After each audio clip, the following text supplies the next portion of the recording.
खबर का रुख करेंगे। पेट्रोल डीजल की कीमतों में इजाफा। पेट्रोल की कीमतों में 3.14 रुपए की बढ़त तो डीजल की कीमतों में 3.11 रुपए की बढ़ोतरी प्रति लीटर हुई है। बड़ा अपडेट इस वक्त का, सुबह 6 बजे से ये कीमतें लागू हो गई। पेट्रोल डीजल की कीमतों में इजाफा देखने को मिला। पेट्रोल की कीमतों की बात करें तो 3.14 रुपए की बढ़ोतरी हुई है, तो वही डीजल की कीमतों में 3.11 रुपए की बढ़ोतरी हुई है प्रति लीटर। बड़ा अपडेट इस वक्त का पेट्रोल डीजल की कीमतों से जुड़ा और लगातार कयास लगाए जा रहे थे पेट्रोल डीजल की कीमतों को लेकर, और आज सुबह 6 बजे से पेट्रोल डीजल की कीमतों में बढ़ोतरी देखने को मिल रही है। पेट्रोल डीजल की बढ़ी हुई कीमतों की बात करें तो पेट्रोल की कीमत 3.14 रुपए, तो वही डीजल की कीमत 3.11 रुपए प्रति लीटर बढ़ी है। बड़ा अपडेट इस वक्त का पेट्रोल डीजल की कीमतों से जुड़ा। क्रूड ऑयल की लगातार बढ़ती मांग के चलते और अंतर्राष्ट्रीय स्तर पर जिस तरह के हालात बने उन्हें देखते हुए पेट्रोल डीजल की कीमतों में यह इजाफा। बड़ा अपडेट इस वक्त का पेट्रोल डीजल के दामों से जुड़ा, पेट्रोल डीजल के भाव से जुड़ा। तो पेट्रोल की कीमत की बात करें तो 3.14 रुपए प्रति लीटर की बढ़त हुई है, तो वहीं डीजल की बात करें तो 3.11 रुपए प्रति लीटर डीजल की कीमतें बढ़ी हैं। तो पेट्रोल डीजल की कीमतों से जुड़ा इस वक्त का बड़ा अपडेट। तो आम आदमी की जेब पर अब ये भार पड़ता नजर आएगा। जिस तरह से पेट्रोल और डीजल की कीमतों में बढ़ोतरी हुई है, लगातार कयास भी लगाए जा रहे थे पेट्रोल और डीजल की कीमतों को लेकर, और ऐसे में अब पेट्रोल और डीजल के दामों में ये इजाफा आम आदमी की जेब पर भारी पड़ता नजर आएगा। पेट्रोल डीजल के दामों में वृद्धि हुई है। पेट्रोल की कीमतों की बात करें तो 3.14 रुपए की बढ़त देखने को मिल रही है प्रति लीटर, और वहीं डीजल की कीमत की बात करें तो 3.11 रुपए प्रति लीटर दामों में वृद्धि देखने को मिल रही है। बड़ा अपडेट इस वक्त का, सुबह 6 बजे से पेट्रोल डीजल की ये कीमतें लागू हो चुकी हैं, वृद्धि लागू हो चुकी है, और इसी के साथ आम आदमी की जेब पर ये भार बढ़ता हुआ नजर आ रहा है। जिस तरह के वैश्विक हालात बने उन्हें देखते हुए पेट्रोल डीजल में कीमत वृद्धि के आसार लगातार लगाए जा रहे थे। अनेक आशंकाएं लगातार प्रकट की जा रही थी, क्योंकि वैश्विक हालात जिस तरह से अमेरिका, ईरान और के युद्ध की खबरें लगातार बढ़ रही हैं, इजराइल, और ऐसे में अब पेट्रोल डीजल की कीमतों में ये बढ़ोतरी कहीं ना कहीं एक बड़ा संकेत।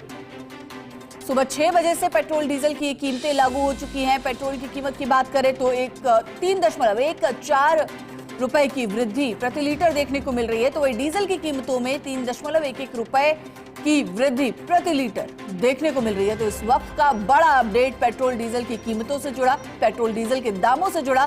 पेट्रोल डीजल के दाम बढ़ गए हैं, यानी कि पेट्रोल और डीजल के भाव में अब तेजी देखने को मिलेगी, और एक लंबे टाइम बाद ये बड़ा इजाफा पेट्रोल डीजल में देखने को मिला है। लगभग 3 रुपए से ज्यादा की बढ़ोतरी पेट्रोल और डीजल दोनों में देखने को मिल रही है। बड़ा अपडेट, क्योंकि बहुत लंबे समय बाद एक साथ 3 रुपए की बढ़ोतरी, 3 रुपए से ज्यादा की बढ़ोतरी देखने को मिल रही है। पेट्रोल अब 3.14 रुपए प्रति लीटर रहेगा, तो वही डीजल 3.11 रुपए प्रति लीटर बढ़ा हुआ रहेगा। सुबह 6 बजे से पेट्रोल के दामों में ये इजाफा।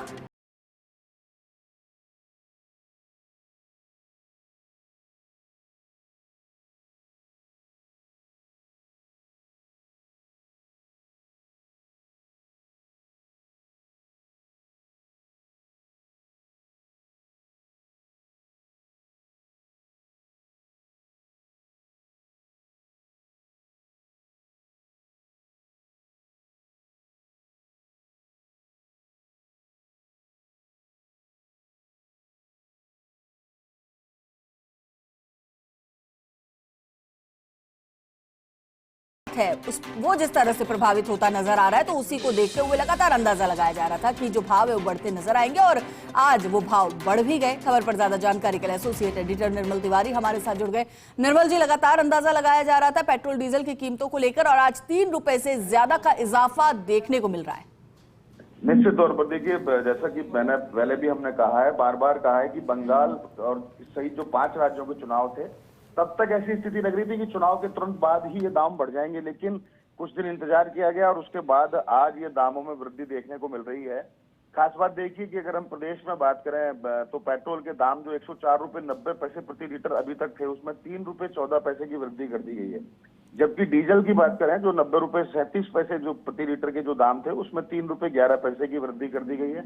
और ये वृद्धि निश्चित तौर पर इस रूप में दिखाई दे रही थी कि कहीं ना कहीं जिस तरह से मिडिल ईस्ट का जो तनाव था, उसके बाद आपूर्ति और मांग का जो अंतर लगातार बढ़ रहा था। पिछले दिनों प्रधानमंत्री नरेंद्र मोदी ने इस बात के संकेत भी दिए थे। उन्होंने जब अपना मोदी मंत्रा दिया, उन्होंने कहा कि पेट्रोल डीजल को किस तरह से हमें, ये चूंकि सीमित संसाधन है, हमारे पास तेल के कुएं इस तरह के नहीं है, तो इनका सीमित इस्तेमाल करें। उसी के साथ लग गया था कि लगातार कहीं ना कहीं जल्दी ही इनके दामों में वृद्धि देखने को मिलेगी।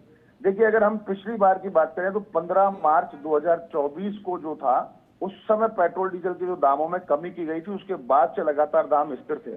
अगर हम 15 मार्च 2024 की बात करें तो उस समय पेट्रोल के दाम में 3 रुपए 28 पैसे और डीजल के दाम में 3 रुपए 6 पैसे की कमी की गई थी, क्योंकि 2 रुपए जो वैट था केंद्र सरकार ने पेट्रोल डीजल पे प्रति लीटर 2 रुपए वैट उस समय कम किया था, जबकि राज्य सरकार ने भी 2% वैट घटा दिया था। यानी कि करीब अगर हम सीधे तौर पर देखें कि 2 साल से भी अधिक समय के बाद पेट्रोल डीजल के दाम जो स्थिर थे लगभग 2 साल से, उसमें ये वृद्धि देखने को आज मिली है। और निश्चित तौर पर इसका आम उपभोक्ता पर सीधे तौर पर प्रभाव पड़ेगा माधुरी, क्योंकि पेट्रोल डीजल के दाम बढ़ते हैं तो इसके साथ साथ जब परिवहन की जो दरें हैं वो भी बढ़ जाती हैं। और जैसे पिछले दिनों लगातार गैस के दाम में बढ़ोतरी हुई थी, पहले डोमेस्टिक के गैस के दाम बढ़ाए गए थे, उसके बाद कमर्शियल गैस के दामों में अभूतपूर्व वृद्धि देखने को मिली थी। उसके साथ ही महंगाई बढ़ गई थी, क्योंकि अगर हम होटल इंडस्ट्री की बात करें तो वहां पर जो कैटरिंग की जो दरें थी उसमें लगातार वृद्धि देखने को मिली थी। प्रोडक्शन जो था इंडस्ट्री का, वो चूंकि गैस आधारित जो प्रोडक्शन था उसमें वृद्धि देखने को मिली थी। और लगातार जो गैस के उपभोक्ता थे वो डीजल पे भी शिफ्ट हो गए थे। तो कल भी हम इस बात को बताने की कोशिश कर रहे थे कि किस तरह से तेल कंपनियों ने अघोषित राइडर लगा दिया है, क्योंकि लगातार उपभोक्ता जब पेट्रोल पंप पे पहुंच रहे थे उनको 4000 रुपए से ज्यादा का डीजल या पेट्रोल एक बार में नहीं दिया जा रहा था।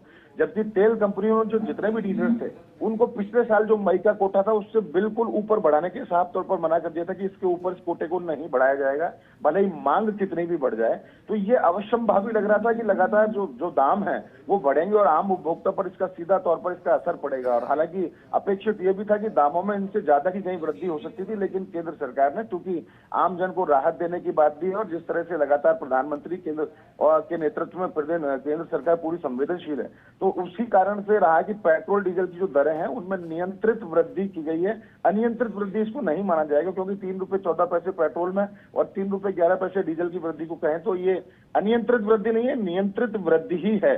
क्योंकि जिस तरह से लगातार मिडिल ईस्ट का जो तनाव की स्थिति है, पिछले 3 महीने की स्थिति जो बन रही है, उसके बाद तो ऐसा लग रहा था कि दामों में बहुत ज्यादा वृद्धि देखने को मिल सकती है। ये वृद्धि 10 से 15 रुपए तक की हो सकती थी, क्योंकि पड़ोसी देशों की बात साथ ही साथ एक चीज ये भी मैं ऐड करना चाहूंगी कि जिस तरह से अपडेट मिल रहा है, पेट्रोल डीजल ही नहीं सीएनजी के दामों में भी 2 रुपए तक की वृद्धि की गई है।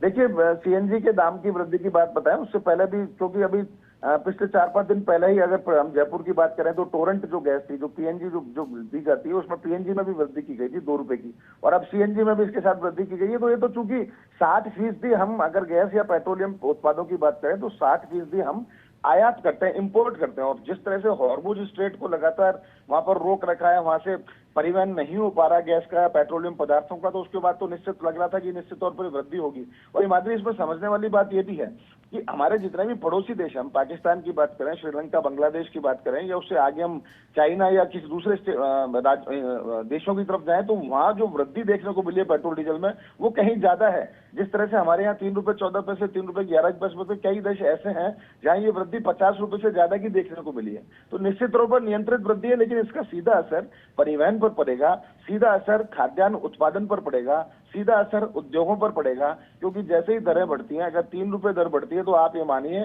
कि 3 से 5% की वृद्धि परिवहन दरों में बढ़ जाती है। हम चाहे फूड ग्रेन के परिवहन की बात करें, केमिकल के परिवहन की बात करें, दवाओं के, औषधियों के परिवहन की बात करें, तो हर एक जगह उसका सीधा प्रत्यक्ष असर देखने को मिलता है। तो निश्चित तौर पर जिस तरह की वृद्धि है इसको अच्छा नहीं कहा जा सकता, क्योंकि गर्मी वैसे चल रही है, शादियों का सीजन इस समय आने वाला है, मानसून सर पर है, उसके बाद खेतों में बुआई मिलाई का काम होगा। तो निश्चित तौर पर एक किसान से लेकर, एक गृहिणी से लेकर, एक आम उपभोक्ता, चाहे वो स्टूडेंट हो, चाहे वो कर्मचारी हो, काम करने वाला हो, उद्योग धंधों से जुड़ा हो, हर एक आदमी को इस महंगाई का जो है उसका प्रभाव उसके ऊपर देखने को मिलेगा। लेकिन अच्छी बात यह है कि हमको जिस तरह से बचत का मंत्र दिया गया था, मोदी मंत्र दिया गया था, प्रधानमंत्री ने साफ तौर पर कहा कि आप विदेश यात्राओं को टालें, आप 1 साल तक सोना ना खरीदें, आप उर्वरकों का या खाद्य तेल का सीमित इस्तेमाल करें, पेट्रोलियम का सीमित इस्तेमाल करें, तो निश्चित तौर पर हमको उस बचत की तरफ जाना पड़ेगा। क्योंकि लॉकडाउन जैसी स्थिति से बचने के लिए या जो ऐसे जो बैन होते हैं, ऐसे प्रतिबंध होते हैं, कड़े प्रतिबंध होते हैं, उनसे बचने के लिए अगर हमें थोड़ा बहुत कड़वी घूंट पीना पड़े तो उसके लिए तैयार रहना चाहिए था। क्योंकि 140 करोड़ की आबादी का देश है, तो निश्चित तौर पर यह समझना होगा हमें हमारी सामूहिक जिम्मेदारी, क्योंकि एक साझी जिम्मेदारी है ये, तो सामूहिक जिम्मेदारी को समझना होगा कि हम सीमित संसाधनों को इस्तेमाल करें। बेतहाशा ये नहीं कि घर से बाहर निकले 300 मीटर दूर जाना है, दूध लेने जाना है अगर किसी डेयरी बूथ के ऊपर, तो हम स्कूटी या मोटरसाइकिल या कार से जा रहे हैं, उससे बचना होगा। कार पूलिंग की आदत को डालना चाहिए, कम से कम सीमित संसाधनों का उपयोग करना चाहिए। उन्होंने तो यहाँ तक कहा था, वर्क फ्रॉम होम को लेकर भी कहा था, ताकि परिवहन संसाधनों से बचे, इससे पर्यावरण की सुरक्षा भी होगी, साथ ही साथ इससे जो पेट्रोलियम का जो अनियंत्रित इस्तेमाल है वो भी उसमें रुकेगा। तो बहुत सारी बातें इसके पीछे गूढ़ निहितार्थ थे उसके पीछे जो प्रधानमंत्री ने कहा था। तो जिस दिन उन्होंने ये बात कही, आज से 2 दिन 3 दिन पहले, उसी दिन इस बात को समझ जाना चाहिए था कि भविष्य में किसी भी तरह की वृद्धि जो है पेट्रोलियम पदार्थों में देखने को मिल सकती है। लेकिन मैं फिर कहूंगा ये सीमित वृद्धि है, नियंत्रित वृद्धि है, अन्य देशों की अपेक्षा अनियंत्रित वृद्धि नहीं है। अभी भी संभलने का वक्त है, सीमित इस्तेमाल हो पेट्रोलियम से चलने वाले संसाधनों का, पेट्रोल चाहे वो हम परिवहन साधनों की बात करें या उद्योग धंधों की बात करें, वहां सीमित इस्तेमाल इनका होना चाहिए, ताकि हमें किसी भी तरह से खाद्यान्न उत्पादन की बात करें, दवाओं की बात करें, केमिकल, उन पर इसका ज्यादा असर ना पड़े। क्योंकि उन पर सीधा असर पड़ेगा तो उपभोक्ता की कमर इससे टूट जाएगी, उससे बचना होगा। इसलिए सबको अपनी जिम्मेदारी समझनी है, नियंत्रित इस्तेमाल करना है। अभी भी वक्त है कि सब लोग समझ जाएं, क्योंकि भविष्य में अगर और लंबा चलता मिडिल ईस्ट की जो स्थिति है, तनाव की बात करें, हॉर्मुज स्ट्रेट का अगर बहुत दिनों तक और बंद रहता है तो इस तरह की वृद्धि और देखने को मिल सकती है। तो उससे बचने के लिए उपाय यही होगा कि सबको नियंत्रित इस्तेमाल पेट्रोलियम पदार्थों का करना चाहिए। हिमादेव। बिल्कुल निर्मल जी, और साथ ही साथ देखा जाए तो आम आदमी की जेब पर एक तरफ जहां सीधा असर पड़ा है, तो दूसरी तरफ प्रधानमंत्री नरेंद्र मोदी ने मितव्ययता का मंत्र भी दिया है कि किस तरह से मितव्यय होकर जो है इन चीज़ों की खपत को रोका जा सकता है। लेकिन साथ ही साथ एक सवाल यहाँ पर यह भी है कि पेट्रोल, डीजल, सीएनजी के दामों में अगर वृद्धि होती है तो कहीं ना कहीं ईवी की तरफ लोगों का रुझान बढ़ेगा। निश्चित तौर पर देखिए, इसको ये बहुत बड़े इसके पीछे निहितार्थ है। मैंने जैसे पहले भी कहा, जब प्रधानमंत्री सूर्य घर योजना की बात करते हैं तो प्रधानमंत्री के नेतृत्व में एक काम बहुत अच्छा हुआ देश के अंदर। उन्होंने बहुत सीधे तौर पर इसको, मतलब एक कहते हैं ना स्लो प्रोसेस के अंदर, ग्रेजुअली इस चीज को आगे बढ़ाया। जब उन्होंने ईवी की बात करी थी कि ईवी को प्रमोट करना है, कई जगह जो नेशनल हाईवेज निकल रहे, खासकर एक्सप्रेस वे, अगर हम दिल्ली मुंबई एक्सप्रेस वे की बात करें तो उन्होंने कहा इसके लिए एक डेडिकेटेड लेन ही होगी इसमें ई व्हीकल्स के लिए। उनके साथ साथ उन्होंने एक बात और कही थी कि जब हम ईवी का इस्तेमाल बढ़ाएंगे तो प्रधानमंत्री सूर्य घर योजना इसीलिए लेके आए कि लोग ज्यादा से ज्यादा उससे जुड़े, क्योंकि राजस्थान की जो सबसे बड़ी पावर सोलर पावर है। जब हम सोलर की तरफ जाएंगे, यानी कि हम सोलर पैनल्स लगवाएंगे, सौर ऊर्जा की तरफ बढ़ेंगे, तो जो ईवी जो खरीदेंगे उनको बहुत ज्यादा भार ना पड़े ईवी चार्जिंग को लेकर के। तो उन्होंने पहले साथ साथ उस योजना को चलाया। तो निश्चित तौर पर केंद्र सरकार जो योजना थी फुल प्रूफ तरह से आगे बढ़ी कि एक तरफ हम ईवी को प्रमोट करेंगे, एक तरफ हम सोलर एनर्जी को प्रमोट करेंगे और उसको फायदा उठाएंगे ताकि उपभोक्ता पर इसका सीधा असर ना पड़े। तो ये समझना की बात है। देखिए, लगातार जिस तरह से बढ़ रहे हैं, जिस तरह से वाहन बढ़ रहे हैं, जिस तरह से साधन बढ़ाए गए हैं, इसके परिवहन के साधन, निश्चित तौर पर हिमाद्री ये सोचने का वक्त है। ट्रांसफॉर्मेशन का दौर है ये एक ऐसा रिवॉल्यूशन, एक ऐसी क्रांति है जिसको हमको समझना होगा कि भविष्य में हमें बचत की तरफ जाना ही पड़ेगा। क्योंकि हम तो वैदिक संस्कृति की तरफ बात करें, सनातन संस्कृति की बात करें, उसमें भी बचत का प्रावधान पहले से किया गया था। हमारे प्राचीन अगर हम ग्रंथों की तरफ भी जाएं तो लोगों को समझना होगा कि आज की बचत कल की सुरक्षा, यानी आपको अपने भविष्य की सुरक्षा करनी है तो बचत को करना होगा। और प्रधानमंत्री नरेंद्र मोदी ने लगातार इस बात को कहने की कोशिश की है, समझाने की कोशिश की है, और वाकई ईवी की तरफ जाना पड़ेगा। क्योंकि 36 करोड़ लीटर अगर हम बात करें महीने का, राजस्थान की बात करें तो यहाँ पर पेट्रोल खर्च हो रहा है। डीजल की बात करें तो 54 करोड़ लीटर से ज्यादा डीजल की खपत है। तो इस खपत को रोकना होगा। आप छोटी छोटी बातों के लिए इस तरह के परिवहन के साधनों का उपयोग नहीं कर सकते। कार पूलिंग की आदत को डालना होगा। स्टार पुलिंग की आदत से एक फायदा और होगा। देखिए, हर एक जो इन्होंने जो मंत्रा दिया है उसके पीछे, हर एक के पीछे निहितार्थ है। जब आप कार पुलिंग के साथ अगर जाएंगे, अपन सामूहिक रूप से अगर परिवहन साधनों का उपयोग करेंगे, तो उससे एक बात और बढ़ती है, उससे कम्युनिटी कल्चर बढ़ता है, आपस में इंटरेक्शन डेवलप होता है, एक दूसरे को हम समझने की कोशिश करते हैं और वापस जो सामाजिक समरसता की तरफ हम जाते हैं, तो उसका कारण वो भी है। तो बहुत सारी चीजें उनके पीछे गूढ़ निहितार्थ है। लेकिन आज के अगर परिदृश्य में बात करें माधुरी, तो निश्चित तौर पर आम उपभोक्ता को जैसे ही 15 मई की सुबह उसने आंखें खोली है बिस्तर पे, उसको बड़ी चीज जो सामने दिखाई दी है वो पेट्रोल डीजल के बढ़े हुए दाम दिखाई दिए हैं, सीएनजी के बढ़े हुए दाम दिखाई दिए हैं। उससे पहले पीएनजी के दाम बढ़ गए थे, उससे पहले घरेलू और कमर्शियल गैस के दाम बढ़ गए थे। यानी दाम दाम दाम, चारों तरफ दामों में वृद्धि की बात समझ में आ रही है, महंगाई की बात समझ में आ रही है। लेकिन आम उपभोक्ता इससे विचलित ना हो, हम भी हमारे चैनल के माध्यम से अपील करेंगे कि इससे विचलित ना हो। प्रधानमंत्री नरेंद्र मोदी चूंकि 140 करोड़ के कुनबे के मुखिया हैं, तो मुखिया की बात को मानना होगा। अगर मुखिया हमारे कंधे पर हाथ रख करके कह रहा है सार्वजनिक मंच पर आकर के आपको बचत करनी चाहिए, आपको नियंत्रित इस्तेमाल करना चाहिए। बिल्कुल निर्मल जी, लेकिन फिलहाल के लिए बड़ा अपडेट कि पेट्रोल डीजल के दामों में वृद्धि देखने को मिल रही है। बहुत बहुत शुक्रिया आपका इस पूरी जानकारी के लिए।